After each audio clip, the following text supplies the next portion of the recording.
네, 안녕하세요. 몸으로 보는 세상 아모르바디 MC 박경림입니다. 반갑습니다. 자, 아모르바디가 늘 말해온 이야기죠. 셀프 러브. 바로 나 자신을 존중하고 사랑하는 마음인데요. 결국 내가 나를 어떻게 대하느냐가 진짜 건강을 만듭니다. 자, 오늘도 아모르바디와 함께 나를 더 아끼는 법을 이야기 한번 나눠볼까요? 자, 아모르바디를 더욱 특별하게 만들어줄 주인공을 만날 시간입니다. 아, 이분 정말 90년대 번개머리로 대한민국을 들썩이게 했던 주인공이죠.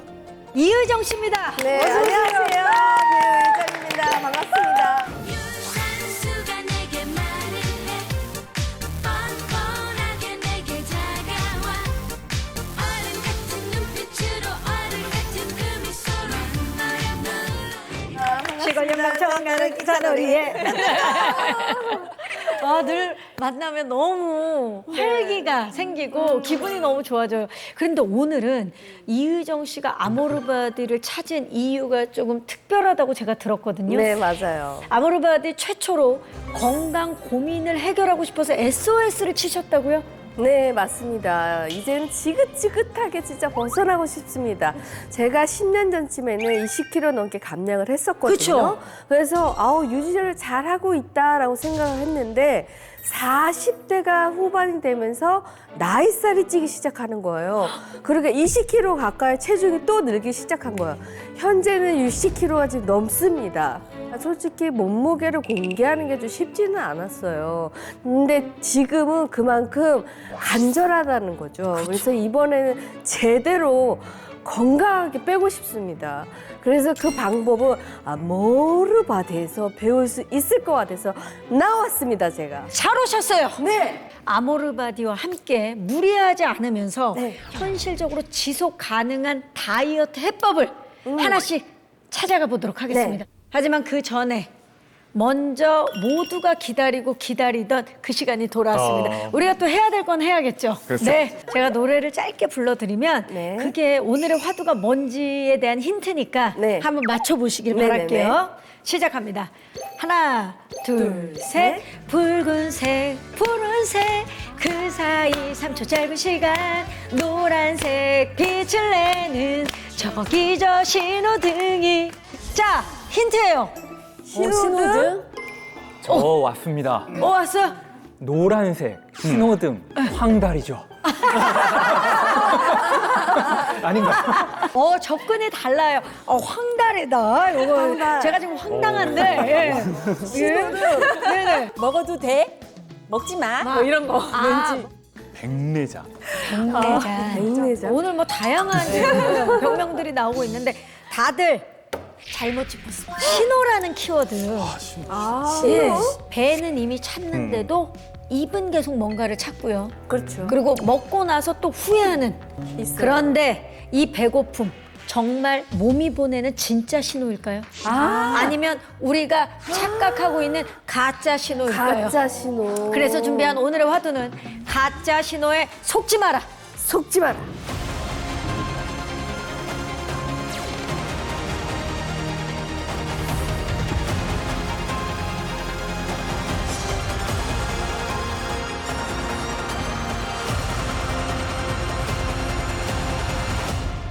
결국 우리가 잡아야 할 것은 가짜 신호, 가짜 식욕인데요. 이제 그 이야기를 먼저 박지종 대중문화평론가께서 들려주신다고요? 네, 맞습니다. 오늘은 이 가짜 신호에 속아서 가장 안타까운 최후를 맞이한 위대한 왕의 이야기를 좀 해보려고 합니다. 오늘 왕으로 갑니까? 왕입니다.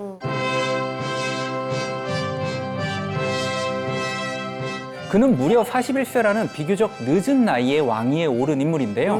유럽이 전쟁과 권력 다툼으로 시끄럽던 시기였는데 이 아돌프 프레드리크는 전쟁보다는 그냥 안정을 택한 비교적으로 온화한 군주로 기록되고 있습니다. 정치적 카리스마가 막 강하진 않았지만 인품이 좋고 또 사교적인 왕이었습니다. 재미있는 건 이 왕과 왕실이 예술과 문화에 또 진심이었다는 점입니다. 유럽의 예술가와 학자들을 궁정으로 불러들이고 스웨덴을 문화적인 나라로 만들고 싶어 했어요. 그러니까 이 왕은 당시 기준으로 보면 꽤 세련되고 교양 있는 군주였던 거죠. 그런데 정말 아이러니한 건 이겁니다. 오늘날 우리가 이 왕을 기억하는 이유가 있을 텐데 먹다가 배 터져 죽은 왕이기 때문에 네, 이제 좀 신기하죠? 이게 비유가 아니라 말 그대로 실제입니다. 진짜요? 네. 진짜? 이 아돌프 프레드리크는 가짜 신호에 속아서 마지막 식사를 멈추질 못했어요. 그래서 결국 계속 먹다가 죽음으로 향하게 됩니다. 아니 뭘 도대체 얼마나 어떻게 드시면은 이런 오명을 남길 수 있는 거죠? 마지막에 식사를 했던 날짜가 좀 중요한 것 같아요. 이날은 당시 모든 사람들이 이날만큼은 좀 먹어도 되지 않나? 라고 스스로 허락한 날이었다라고 생각을 하시면 됩니다. 1771년 2월 12일이었습니다. 2월 12일. 바로 사순절이 시작되기 바로 하루 전날이었습니다.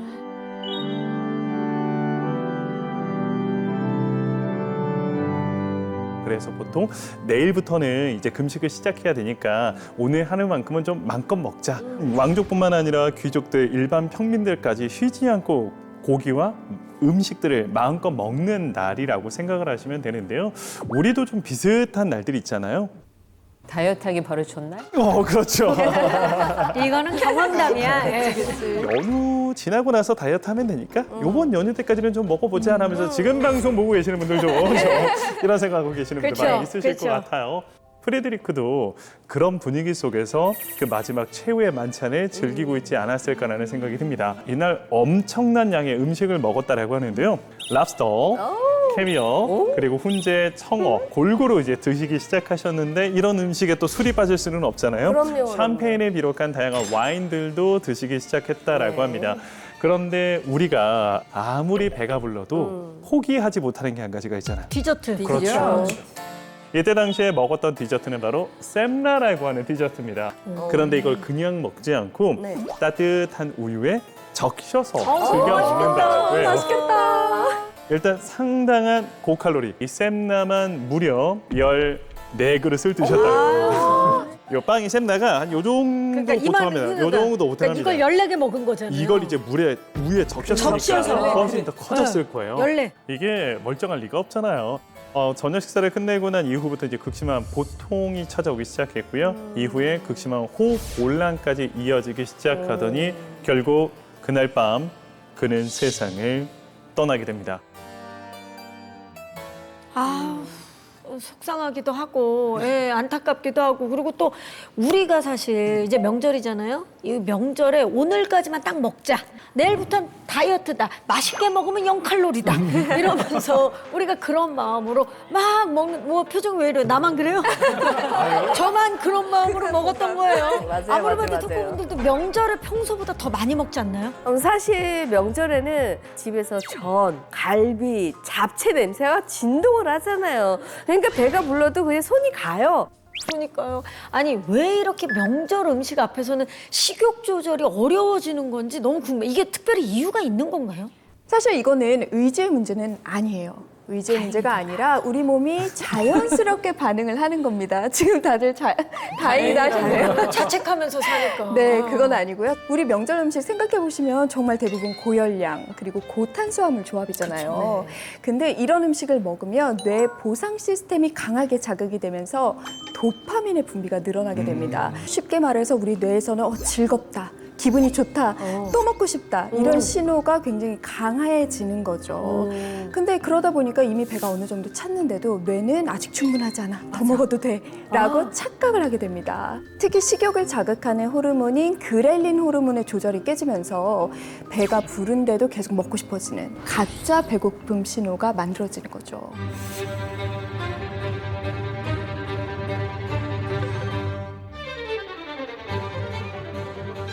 이렇게 되면 위는 정상적인 소화 범위를 넘어서서 과도하게 팽창하게 됩니다. 이를 급성 위 확장 상태라고 보는데요.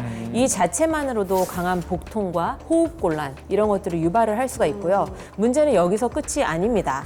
위가 급격히 늘어나잖아요. 그럼 복강 내 압력이 상승을 하면서 횡격막을 밀어 올리고요. 폐와 심장을 압박하게 되는데요. 그 결과 이제 호흡이 가파지기도 하고 심장으로 돌아오는 혈류량이 줄어들면서 급성 쇼크 상태로 이어질 수도 있습니다. 여기에 샴페인 같은 알코올이 더해지잖아요. 그러면 혈관 확장 그리고 혈압 저하가 겹쳐지면서 상황은 훨씬 더 위험해집니다. 누구에게나 일어날 수 있는 위험한 상황인 거죠.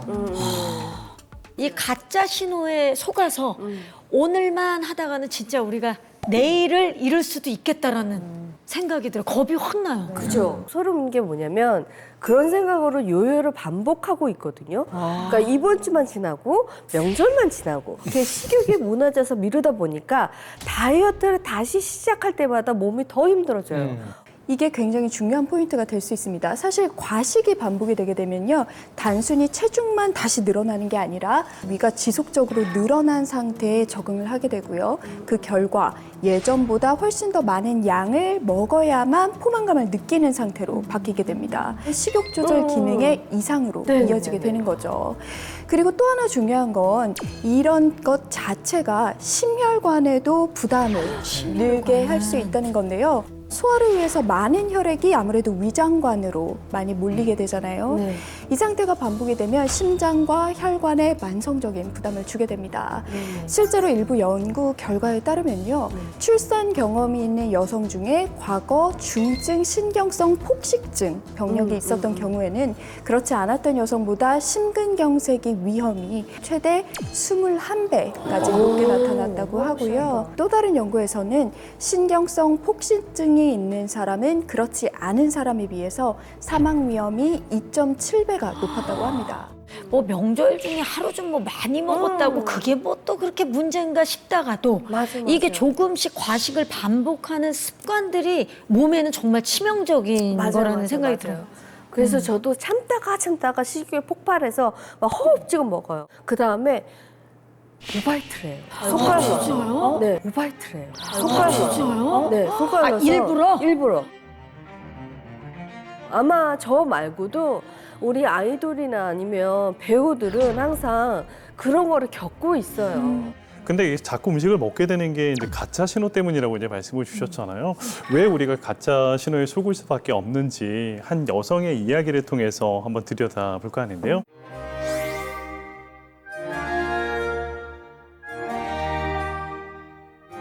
계몽군주, 평화의 수호자 이런 다양한 이상화된 모습으로 잘 알려져 있어요. 하지만 그녀의 삶은 지금 보고 계시는 이 그림처럼 항상 고상하고 평화롭지만은 않았었다라고 합니다. 일단 그녀는 출신이 러시아 사람은 아니었어요. 원래는 독일 출신이었습니다. 당시 러시아의 황제였던 표트르 3세와 결혼을 하게 되면서 황후의 자리에 오르게 되는데요. 문제는 일단 남편이 황제라서 결혼을 했는데 못난이야. 못났어. 너무 못난 거야. 너무 무능해요. 아이고야. 우리 못생긴 건 참아도 무식한 건 못 참잖아. 그렇죠. 못생긴 거 그 불 끄면 돼요. 이 귀족들과의 신뢰가 완전히 잃어버린 상태였었고 황실의 권위는 바닥에 떨어져 있는 상태였습니다. 더 이상 희망이 보이지 않습니다. 이러다 나도 죽을 수 있겠다라는 생각이 들었던 예카테리나는 과연 어떤 선택을 했을까? 본인이 직접 쿠데타를 일으킵니다. 그리고 남편을 결국에 유폐시켜버리고 스스로 황제의 자리에 오르게 되는데요. 흥미로운 점은 그는 불과 유폐된 지 일주일 만에 세상을 떠나게 됩니다. 공식적인 발표로는 급성 복통에 의한 자연사라고 이루어지기는 합니다. 하지만 그래서 일단 듣기만 해도 의심스럽잖아요. 일주일 만에. 지금 이제 학계에서는 아마도 암살당한 것이 아닐까라고 추정을 하고 있기도 합니다. 카트리나의 그런 정치적 안정을 위해서 암살을 한 것이 아닐까라고 아이고야, 추정을 하고 네네. 있습니다.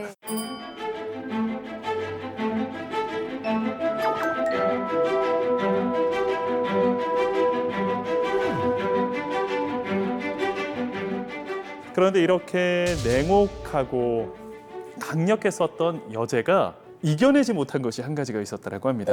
그녀가 바로 식욕이었습니다. 그녀가 그래, 너무 완벽했다 했어. 뭐가 있지. 그러니까. 중년에 이르르자 몸무게가 점점 늘어나기 시작합니다. 100kg가 넘네요. 완전 달라졌네. 100kg가 넘어 딱 보니까. 자, 그렇다면 그녀가 살이 찐 진짜 이유는 뭘까? 두렵기 시작해요. 그렇지, 무섭지. 아무래도 스트레스가 크잖아요. 반란 일어나면 어떡하지? 라는 정치적 불안감의 개념이 좀 컸던 것 같아요. 우리 스트레스 받으면 단 거 땡기잖아요. 아이고, 단 거는 이 세상에서 제일 좋은 거죠. 그때 당시 그녀도 이런 달달한 디저트 좀 이런 거에 빠져들기 시작했던 것 같아요.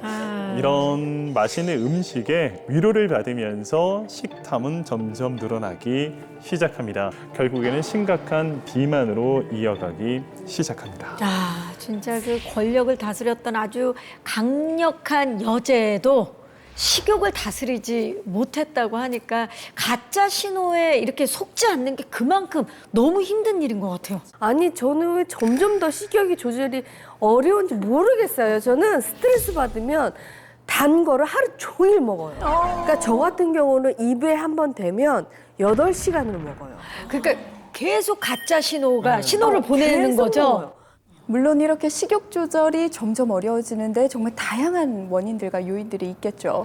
근데 특히 지금의 의정님을 생각해 보면 두 가지가 중요할 것 같습니다. 조금 슬픈 얘기이긴 하지만 어쩔 수 없이 점점 늘어나고 있는 나이. 그리고 사실은 억울하지만 여성이라는 사실 때문인 것 같은데요. 사실 가장 큰 원인은 바로 호르몬의 변화입니다. 갱년기가 되다 보면은 에스트로겐 수치가 급격하게 감소를 하게 되면서 포만 신호가 약해지게 됩니다.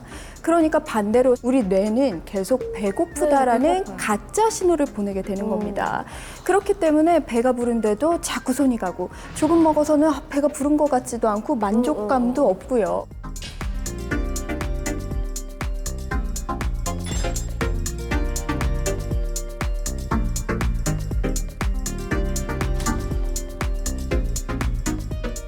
우리 이럴 때 진짜 밤마다 이 케이크, 디저트, 기름진 치킨 이런 거 진짜 많이 땡기잖아요.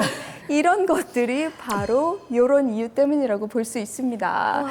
아니 근데 나이 먹는 것도 서러운데. 네, 맞아요. 아니 갱년기 호르몬 변화로 식욕이 폭발한다는 게 이건 너무 서러운 일 아닙니까? 호르몬 때문이라고 하니까 조금 위로가 되지만 그 호르몬 참 못됐다. 나쁘지. 적당히 조절해서 먹는 게 너무 어렵지 그게 않나요? 진짜 어려워요. 맞아요. 자꾸 더 먹고 싶잖아요. 그래서 식욕을 잡기 위해서 어떤 극단적인 행동까지 했던 세계적인 디바가 있거든요. 그래요?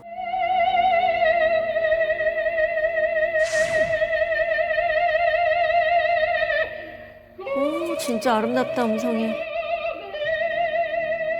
노래 들어보니까 어떠세요? 슬퍼요. 슬프죠. 네. 그리고 뭔가 간절한 느낌이 있고 애절해요. 정말 애절하고 이 가수는 마리아 칼라스입니다. 마리아 칼라스. 네.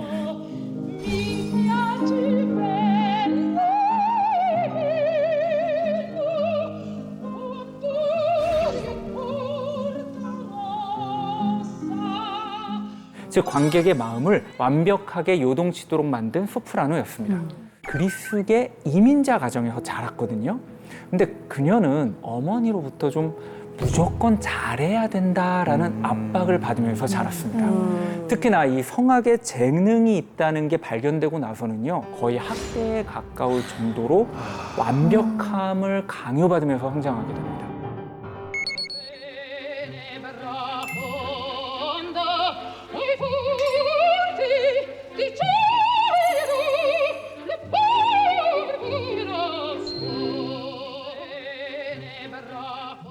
어느새 시대를 대표하는 디바로 떠오르게 됩니다. 토스카, 노르마, 그다음에 라 트라비아타에서 그녀가 보여줬던 해석들은 지금도 칼라스를 넘을 사람은 없다. 이런 평가를 받을 만큼 전설로 남아 있습니다. 근데 우리가 방금 본 이 완벽한 무대 뒤에는 사실 쉽게 들여다보지 못했던 이야기가 또 한 가지가 있어요. 당시 오페라 같은 경우에는 단순히 노래만 잘한다고 되는 일은 아니었어요. 이게 사람들이 보이는 것을 중시하기 시작하면서부터 연기도 중요했고요. 거기에 더해 외모가 중요해지기 시작합니다. 그러다 보니 그녀는 자연스럽게 이 체중 감량에 강박에 빠져들기 시작하는데요. 1950년대 초반 그녀는 90kg이 넘는 몸무게에서 불과 2, 3년 만에 30kg 이상의 체중 감량에 성공을 하게 됩니다. 자, 그러다 보니 체중 감량 이후에 화이팅! 네. 무대에서 이전보다 더 날카롭고 더 비극적인 인물로 보여지기 시작했고요. 자연스럽게 사람들의 평가는 높아지기 시작합니다. 사실 처음에 그녀가 이렇게 극단적인 다이어트를 성공할 수 있었던 데에는 주변에서 도움을 주었던 사람도 있었던 것 같아요. 바로 남편이었습니다. 그녀의 재능을 일찌감치 알아봐 주었던 사람이기도 했어요. 곁에서 큰 도움을 주었던 사람이기도 했죠. 그런데 문제는 그렇게 체중 감량을 하고 완벽하게 그 역을 소화하고 나서부터는 두려움이 커져가기 시작합니다. 왜 그럴까? 지금 내가 가지고 있는 이 몸매와 이 외형을 잃어버리게 된다면 지금 내가 누리고 있는 이 완벽함도 함께 사라져버리지 않을까라는 두려움이 찾아오기 시작합니다. 그러다 보니 그녀는 자연스럽게 체중에 집착하기 시작했던 것 같아요. 그리고 끝으로 이 여자가 큰 변화가 한번 또 다시 찾아오게 되는데요. 1957년 이 베네치아에서 열렸던 한 파티에 참석을 했다가 운명과도 같은 사랑을 만나게 됩니다. 바로 그리스의 선박왕이라고 불리었던 오나시스라고 하는 인물이었어요. 두 사람은 첫눈에 보자마자 사랑에 빠져들기 시작합니다. 그녀는 이 오나시스를 너무나도 사랑했던지 남편과의 이별까지 선언해버리게 됩니다.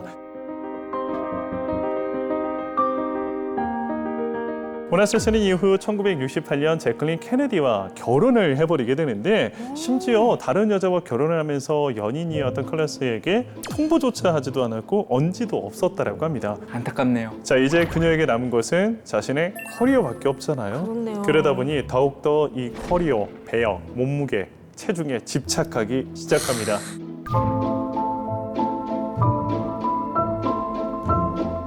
어떻게 보면 그녀가 이렇게까지 다이어트에 집착을 했던 것은 무대 위에서 인정받고 싶고 사랑을 지키고 싶었던 그녀의 몸부림이지 않았나라고 이야기하는 사람들도 있네요. 아니 그나저나 그 선박왕?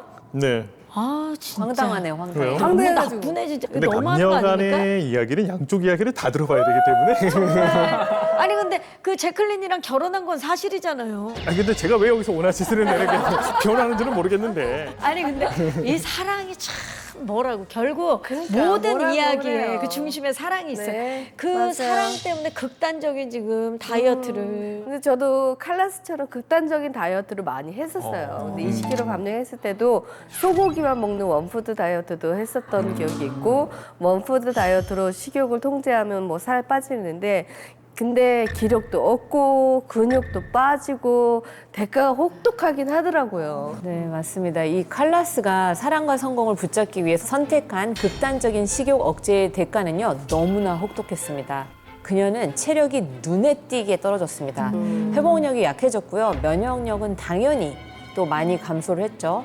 이 성대 주변의 근육, 이 근육과 전신의 근육량이 또 줄어들면서 공연 후에 탈진이 반복이 되고 또 장기 공연은 버티지 못하는 상태로 이어졌다고 해요.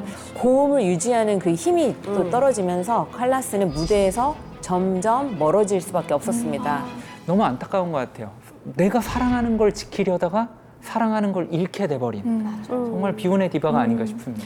결국은 몸을 혹사해서 얻은 사랑과 성공은 오래가지 못한다는 교훈을 얻었는데 이게 다이어트도 사실 마찬가지인 것 같아요. 자, 이 극단적인 식사 제한은요, 우리 몸을 비상 상황으로 인식하게 만듭니다. 즉, 우리 몸은 음식이 언제 또 내 몸에 들어올지 모르니까 일단은 들어올 때 최대한 에너지를 최대한 아껴야 된다라고 판단을 하게 되는 거죠.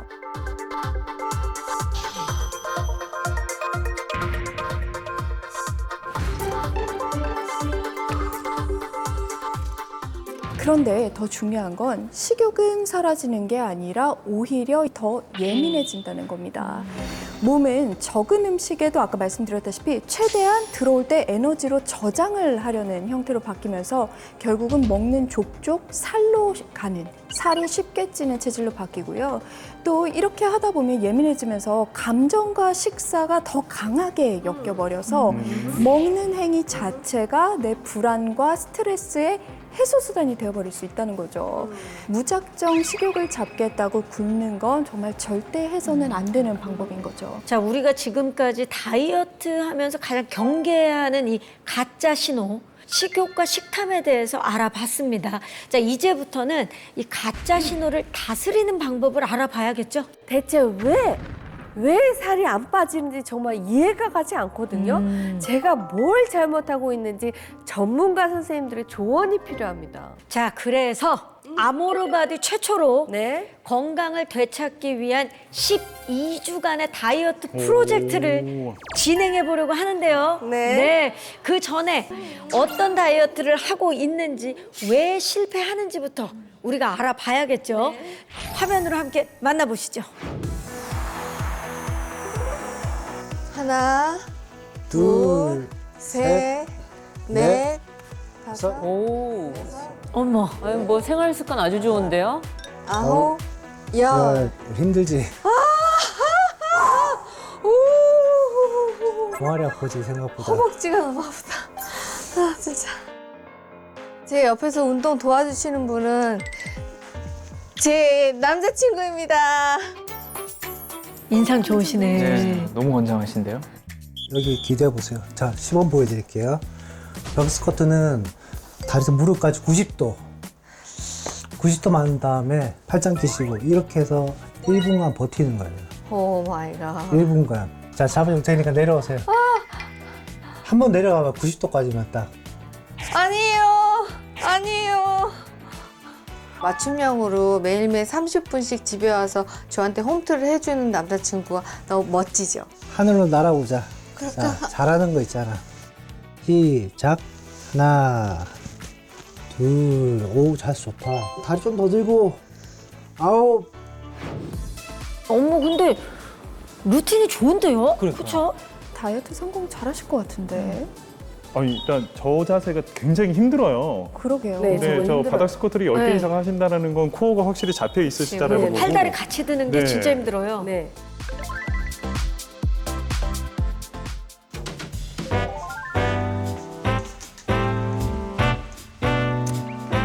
자, 이제 먹는 게 또 중요한데. 그치, 중요하죠. 식습관.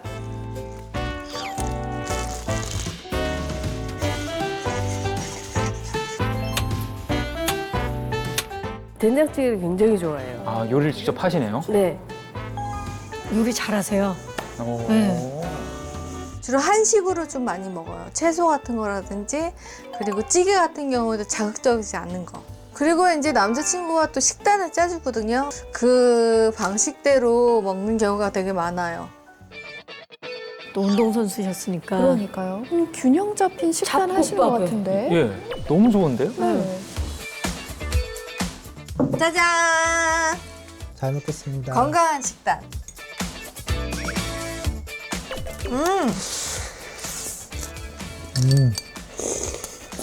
요즘에는 좀 다이어트를 하고 있는 중이라서 식사량이 조금씩 줄이고 있는 편이에요. 그 식판으로 하다가 여러 가지를 많이 담다 보니까 한 밥 공기만 따로 이렇게 해서 만들어가지고 먹는데 이걸 더 좋아하더라고요. 야, 식사량도 잘 줄이고 계시고. 그렇죠. 네.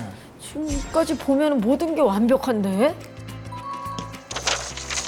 무슨 작업실이에요? 네. 아, 라이브 커머스. 사실 붓기나 이런 거 생각해도 스트레칭을 계속 하시면 좋으니까 너무 좋은 생활 습관을 가지고 계신데. 아라이브 커머스 같은 경우는 앉아서 이겨서 말로 하는 거기 때문에 몸살 안 찌려고 관리를 좀 잘하려고 노력을 하고 있고, 간단한 거 그런 걸로 이렇게 스트레칭 해가지고 근력을 조금 키워주면 그래도 훨씬 더 기분도 업되고 괜찮아, 되게 좋아요.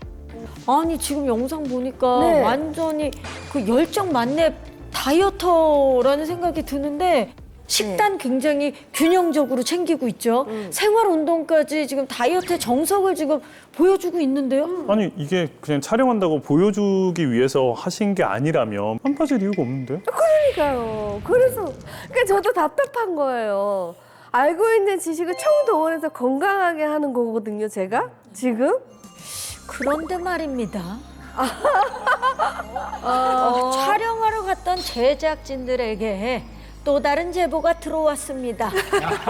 겉으로는 지금 굉장히 건강한 다이어트처럼 보이지만 이의정 씨가 공개하지 않은 숨은 습관이 있다고 합니다.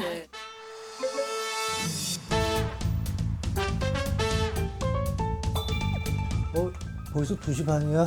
자기야, 일어나야지. 쪼꼬미. 키키 귀요미 키키 귀요미 지금 일어난 거예요? 네, 전 낮 2시 반에? 아침에 못 일어납니다. 아무래도 라이브 커머스를 밤에 하다 보면 이제 새벽으로 넘어갔거든요. 5시, 6시 정도 돼요. 그때 이제 잠이 들다 보니까 좀 해야지, 이거 또 좀.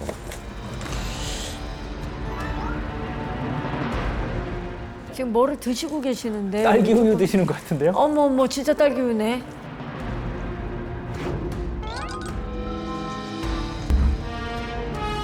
어머, 어머, 어머, 어머. 와 냉장고 가득 다 딸기 우유. 굶는 다이어트를 했거든요. 너무 배가 고픈 거예요. 그래가지고 마트를 갔는데 딸기 우유가 마침 있길래 그걸 마셨더니 얘 이상하게 배고픔이 사라지고 포만감이 좀 있는 거예요. 그때부터 딸기 우유를 먹기 시작했어요. 그러니까 물 대신 딸기 우유. 설탕 엄청 많이 들어갔잖아요, 딸기 우유에. 당당당당당당. 저 땐 42kg. 몸이 안 좋아가지고 병원에 갔는데 뇌질환에 걸린 거죠. 뇌종양에 걸려가지고 이제 3개월 판정을 받고 투병 생활을 하다가 그 다음에 이제 완치가 됐는데 5년 후에 후유증이 고관절 괴사를 오고 저때 기사 보고 진짜 너무 놀랐어요. 맞아요. 많은 분들이 정말 걱정하셨어요. 특히 고관절 괴사 같은 경우에는 1년을 누워 있어야 돼요. 누워 있다 보니까 살이 찌잖아요. 움직이지 않으니까. 제가 최고점을 찍은 게 68kg였어요. 그래도 다시 빼시긴 하셨었네요. 또 여유 현상이 와서 살이 쪘어요. 찌다 보니까 어느새 50이 넘다 보니까 나이살이 생기고 나이살이 생기다 보니까 거미형 체형이 되어버린 거죠. 그 다음부터 시작해가지고 또 살을 빼려고 똑같은 방법을 했더니 살이 안 빠지고 또 더 살찌는 거예요.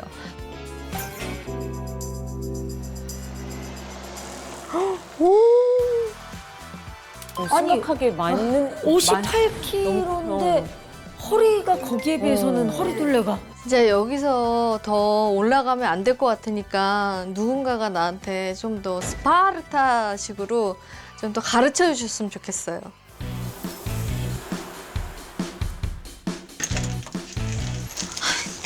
감사합니다.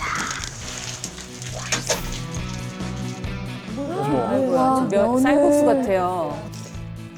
쌀국수 살 안 쪄요. 쪄요.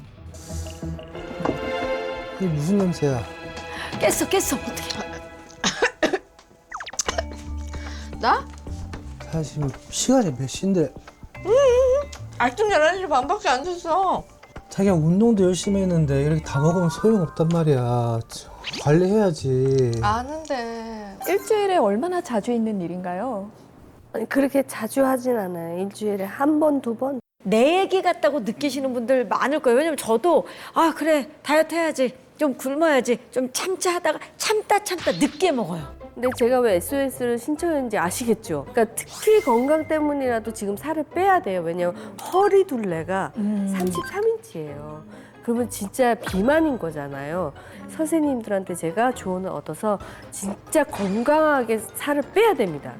자, 아모르바디 토커분들께서 이제는 정말 속 시원하게 이의정 씨에게 다이어트 솔루션을 주셔야 할 것 같아요. 앞으로 이의정 씨는 뭘 하면 될까요? 일단은 제가 봤을 때는요, 답 나왔습니다. 나왔습니까? 네. 제일 중요한 거 하나를 놓치신 것 같은데요. 바로 장 건강. 장 건강. 장 건강. 식욕과 또 체중 조절은요, 결국 장에서 시작합니다. 장이 건강하지 못하면요, 다이어트 한다고 해도 계속해서 살이 잘 찌고 또 식욕 조절이 어렵게 되거든요. 그래서 저는 꼭 장 건강을 챙길 수 있는 유산균을 같이 섭취하면서 다이어트를 하라고 말씀드리고 싶어요. 자, 그래서 이의정 씨와 달리 건강한 다이어트로 식욕도 잡고 장 건강도 지키고 있는 주인공이 있다고 해서 저희가 만나고 왔거든요.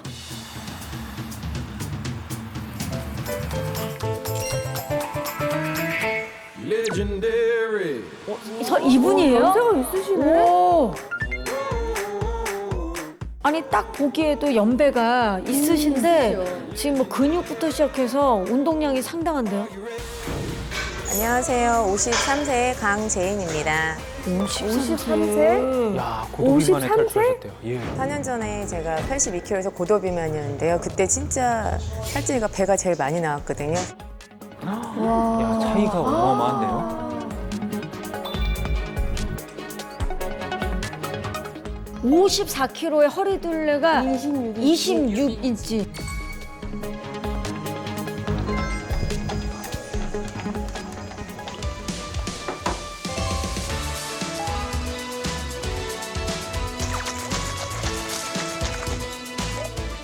이분이 뭐 운동하시고 뭘 드십니다. 뭐 드시네요? 단백질 타서 먹고 있어요. 운동하고 나서 단백질을 타서 먹으면 근육이 더 잘 붙고요. 포만감을 줘서 식욕 조절에 많이 도움이 되더라고요. 딸기 우유 대신 저걸 한번 드셔보시면 어때요? 저거요? 네. 제가 4년 전에 유방암 진단을 받고요. 그리고 이제 수술하고 항암을 했는데 또 위장강기질 종양이라는 그 기스트란 암까지 걸리고 보니까 암투병을 하셨구나. 아니셨구나. 저랑 비슷하네요. 사례가. 항암이 끝나고 나서 이제 마음껏 먹을 수가 있으니까 막 먹다 보니까 또 방사선 할 때 또 잘 먹었거든요. 살이 쪄야 된다 했더니 살이 좀 많이 붙더라고요. 치료 후에 체중이 드셨구나. 그 뒤에 촥 급격히 부셨구나. 또 다른 건강 비법, 운동 외에도 단백질 챙겨 드시고. 학습지 교사여서요. 지금 수업하러 가고 있습니다. 운전하는 시간이 하루 중에 굉장히 많으시겠어요.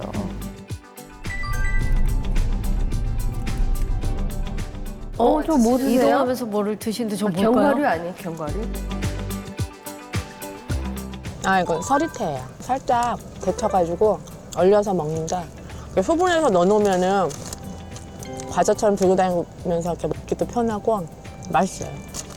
서리태를 드시면 그래도 훨씬 열량이 줄어드니까 건강한 다이어트에는 간식이니까. 도움이 되겠네요. 솥밥에 그냥 불고기 같은데요. 불고기입니다. 불고기 맛있겠다. 밥을 되게 푸짐하게 드시는 거예요. 네. 오늘 뭐 먹는지 그런 거 기록하시나 봐요. 아, 먹는 시간을. 진짜? 이제 천천히 식사를 해야지 포만감도 생긴다 그래가지고요. 일부러 시간 재면서 시계 보면서 천천히 먹으려고 하고 있어요. 어떻게든 천천히 먹고 습관을 들이려고. 습관을 들이려고 하는 거잖아요. 그 시간을 다 쓰시면서 드시는구나. 나도 그렇게 해봐야 돼. 잘 먹었다. 배불러. 오케이. 뭐를 꺼내셨어요? 뭔가 꺼냈는데. 뭐지? BNR17이라고요. 유산균인데요. 다이어트에 도움된다 그래서 먹고 있어요. BNR 17. 먹으니까 속이 더부룩하거나 가스 차는 거 그런 것들이 많이 잡혀서 장 건강에 많이 도움이 되는 것 같아요. 그래서 음식을 일반적으로 밥을 이제 자유롭게 먹어도 살이 이렇게 찌는 것 같지 않아서 다이어트에 많이 도움이 되는 것 같아요. 정말 놀라운데요. 게다가 암 수술을 했다고는 정말 믿기지 않을 정도로 활력이 넘치는 모습 굉장히 인상적이었고 정말 부럽더라고요. 운동 열심히 하고 네네. 밥을 천천히 드시고. 부럽더라고요. 그리고 저도 꼭 다이어트에 성공을 해서 다이어트 도전자가 아니라 성공 사례자로 나오고 싶더라고요. 그래서 BNR 17 유산균을 드시고 장 건강에 도움을 받았다는 이야기는 관심이 갑니다. 네. BNR17 유산균은요, 일명 다이어트 유산균이라고 많이들 부르고 있습니다.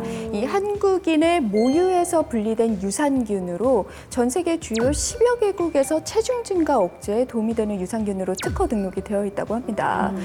BNR17 유산균은요, 장 건강에도 도움이 될 수 있는데요. BNR17 유산균이 유익균을 증식하고 반대로 유해균은 억제해서 장내 미생물의 이 불균형을 바로잡아줍니다. 그리고 또 다이어트를 하다 보면 변비나 혹은 또 반대로 설사 등의 장질환이나 장증상이 생길 수 있잖아요. 이런 장질환에도 BNR17의 유산균이 도움이 될 수 있다고 합니다. 실제로 과민성 대장증후군 환자들을 대상으로 한 연구 결과에 따르면요. BNR17을 섭취하자 과민성 대장증후군의 여러 가지 증상의 불편함이 완화되었다고 합니다. 그리고 저는 또 눈이 가는 게 뭐냐면 뱃살, 옆구리가 전혀 없으시더라고요. 그리고 어떻게 군살이 하나도 없게 다이어트를 했는지 정말 부러웠어요. BNR17이 몸매 관리에도 도움이 되나요? 살이 찐다는 것은 이 체지방이 과도하게 많다는 거죠. 몸에는 백색 지방 그리고 갈색 지방 두 가지의 지방이 있습니다. 백색 지방은 주로 에너지를 저장하는 지방이에요. 그래서 내 몸의 지방을 차곡차곡 쌓아두는 역할을 하죠. 반면에 이 갈색 지방은 칼로리를 태워서 에너지를 쓰는 지방이에요. 다이어트를 위해서는 이 갈색 지방 조직을 활성화하고 백색 지방을 줄이는 것이 중요합니다. 이럴 때 BNR17이요. 백색 지방 감소에 도움을 줄 수가 있는데요. 10주간 한 그룹의 쥐에게만 이 BNR17 유산균을 섭취하게 해봤습니다. 그 결과 이 대조군에 비해서 백색 지방 세포가요.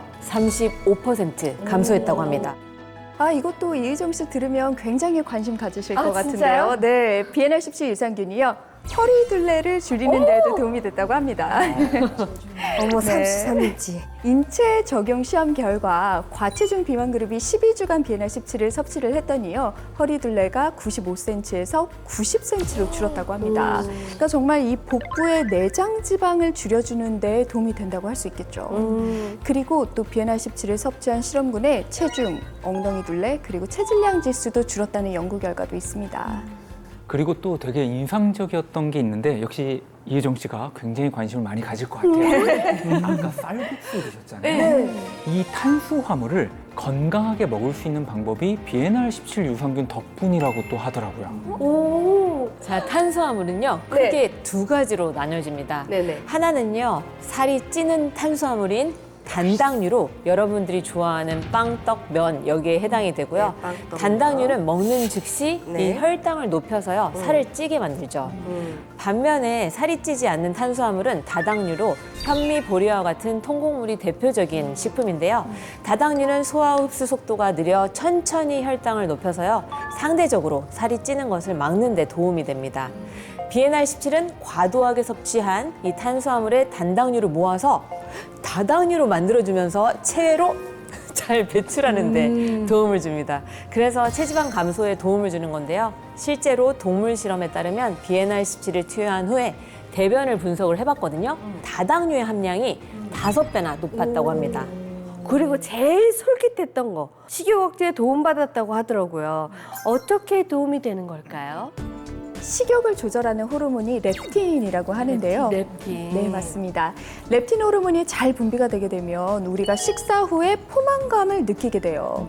그런데 이 렙틴 호르몬의 저항성이 생기며 몸에 에너지가 충분해도 우리 뇌가 이 신호를 제대로 인식을 하지 못하기 때문에 배가 부르고 그만 먹어야 된다는 이 포만 신호를 잘 못 느끼게 됩니다. BNR17은 이 렙틴 호르몬의 분비량을 조절해서 가짜 식욕, 즉 허기진 느낌을 잡는 데 도움을 준다는 연구 결과가 있습니다. 그러면 이제 가장 중요한 시간입니다. 네. 자, 앞으로 12주 동안 이의정 씨가 우리 아모르바디와 함께 다이어트에 도전하게 되는 거지 않습니까? 네. 자, 어떤 방법으로 진행되는지 자세하게 선생님 좀 알려주시죠. 네, 우리 이의정 씨께서 앞으로 몇 가지의 핵심 원칙을 꼭 지켜주셔야 합니다. 네. 일단 첫 번째, 네. BNR17 유산균을 하루에 한 번 꾸준히 섭취해 주세요. 네. 중요합니다. 네. 자, 두 번째, 네. 사랑을 맞이하는 이 딸기 우유. 네. 슬프지만 끊으셔야 합니다. 갖다 버려야 돼. 네. 어지 좀 되네. 안 됩니다, 안 됩니다. 이거 남자친구분께 확인해야겠어요. 네. 이 딸기 우유 대신 단백질 식품을 꼭 드시길 바랄게요. 세 번째, 운동은 현재 하고 계신 정도의 근력과 유산소 운동을 그대로 유지하시면 될 것 같습니다. 다만 오전 기상 습관으로 바꾸시는 게 좋을 것 같아요. 아무래도 늦은 기상은 대사 리듬을 무너뜨리게 하기 마련이고요. 또 식욕 조절 호르몬에도 이런 부분은 악영향을 줄 수 있기 때문에 규칙적인 생활을 하는 것이 다이어트 성공의 굉장히 큰 핵심일 것 같습니다. 네, 알겠습니다. 자, 우리 아모르바디 시청자 여러분들에게 다이어트에 임하는 각오 마지막으로 한 말씀 좀 부탁드릴까요? 앞으로 12주 동안 실천을 잘해서 예쁜 바디로 돌아오도록 하겠습니다. 예전에 저의 추억 속의 그 모습으로 12주 뒤에 딱 다시 되돌아오시면 너무 더 반가울 것 같아요. 우리 모두 이유정 씨를 이렇게 응원하고 있습니다. 자, 12주 뒤에 건강하게 변해 있을 이유정 씨의 모습 기대해 보면서 큰 박수 보내드리도록 하겠습니다. 감사합니다. 자, 작은 습관 하나가 더 나은 나를 만듭니다. 자, 이번 한 주도 더욱 뜨겁게 아모르바디 하시기를 바라면서 저희는 다음 주에 다시 찾아뵙도록 하겠습니다. 함께 해주신 모든 분들 고맙습니다. 감사합니다. 즐거운 오아시스에서 Play the next channel